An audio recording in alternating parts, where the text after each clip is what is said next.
Hwyl chi wan, medda'r dyn dan y siwt. Gwybod yn iawn fyna hunan dew wedi Pecs wedi beintio drost. Hwyl yng ngeiriadur fy emosiynau i.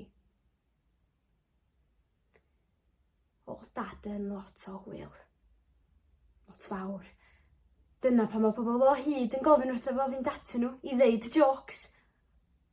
Ond jocs pobl fawr oedden nhw meddwl mam. Toedd clustia plant bach da fel fi ddim i fod i glywed y ffasiwn betha medda hi. Gan daflu gwew ffon o drychiad ar dad.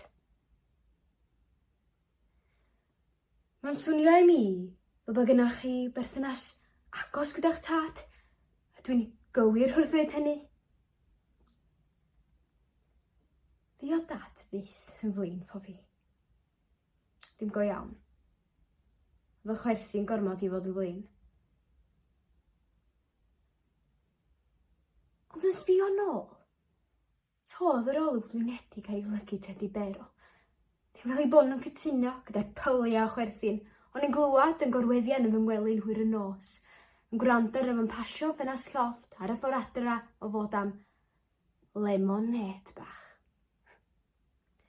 Feddyliais i am flynyddoedd mai gwynt oedd hangover, achos dyna ni'n gael bob tro ni'n clwcio lemonêd yn tu nain.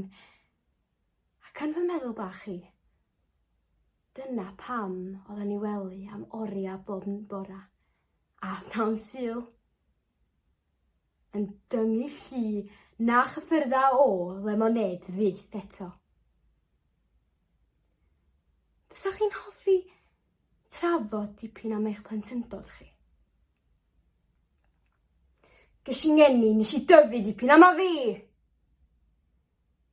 Iawn. Does dim rhaid i ni drafod dim byd os da chi'n isio. A be sa ti'n licio gan Sean Corn?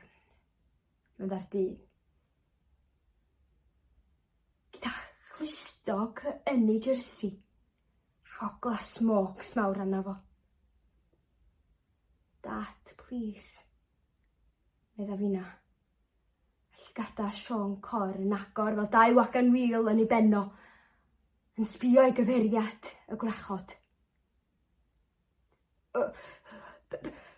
Be am Barbie doll? Dwi siŵr sa ti licio Barbie doll, medda fo.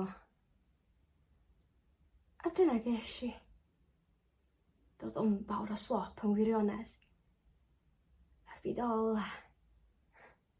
Llyfr jocs. Gael bod na dad.